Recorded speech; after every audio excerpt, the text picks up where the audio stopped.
लेकिन मल्लिकार्जुन खड़गे कह रहे हैं कि ये प्रैक्टिकल नहीं है, चलने वाला नहीं है, मुद्दों से ध्यान भटकाया जा रहा है, या आपके खेमे में टेंशन आ गई? आलोक शर्मा, होने दीजिए, चुनाव तो हो रहे थे ना 67 तक, लोकसभा और विधानसभा के साथ साथ।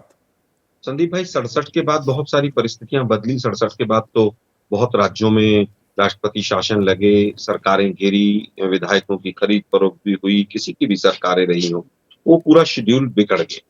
आज जो है वो केवल और केवल शगुफा है, इसके अलावा कुछ नहीं है।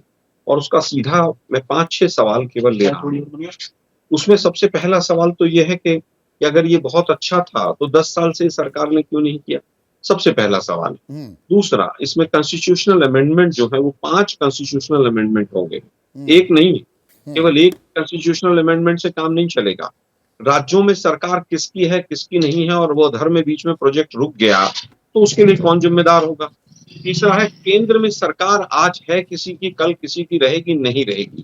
क्या राज्यों में जब राष्ट्रपति शासन रहेगा तो उसमें वहां पर उसका अनुमोदन कौन करेगा? असेंबली तो होगी नहीं।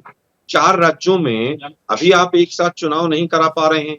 बिहार में अकेले में लोकसभा के 7 फेजेस में चुनाव कराएं, तो मुझे लगता है ये इम्प्रैक्टिकल है। और प्रैक्टिकल सॉल्यूशन ये था कि 4-4, 5-5 राज्यों को क्लब करके आप 2-3 साल में इसको एक पैटर्न पर ला सकते थे।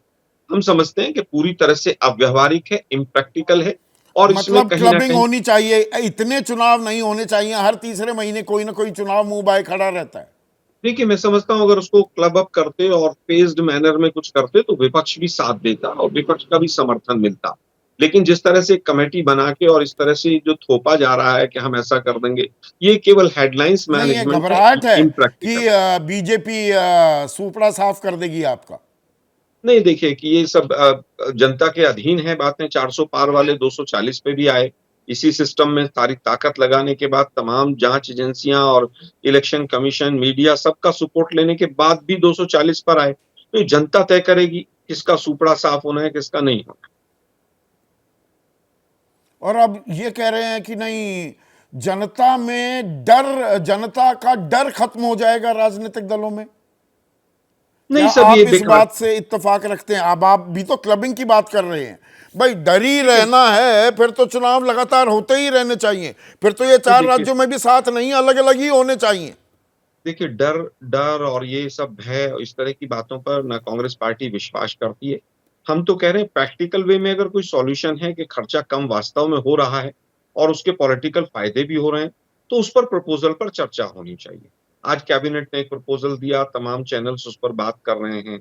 आपने खर्चे का ब्यौरा अभी दिया संदीप भाई बड़े तरीके से कि खर्चे पर भी कोई असर नहीं हो रहा है। नहीं, खर्चा तो असल जो कैंडिडेट कितना खर्च करते हैं, पार्टियां कितना खर्च करती हैं, मैं काले धन के इस्तेमाल की बात कर रहा हूं।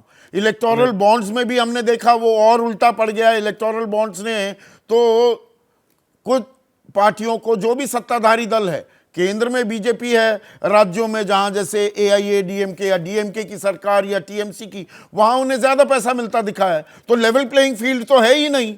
जो करना चाहिए उसकी तो हम अनदेखी कर रहे हैं, जहां पैसे का बेजा इस्तेमाल होता है, धन बल का चुनाव में। पैसे का, धन बल का चुनाव में बहुत जगह बहुत चीजों को कंट्रोल किया जा सकता है। आप केवल 10,000, 5,000, 20,000 करोड़ रुपए बचाकर आप सोचें कि हम 5 कॉन्स्टिट्यूशनल अमेंडमेंट लाएंगे जो इम्प्रैक्टिकल नजर आते हैं, तो मुझे आज की तारीख में तो यही लगता है कि बाकी सब चीजें बेकार हैं और केवल हेडलाइंस मैनेजमेंट।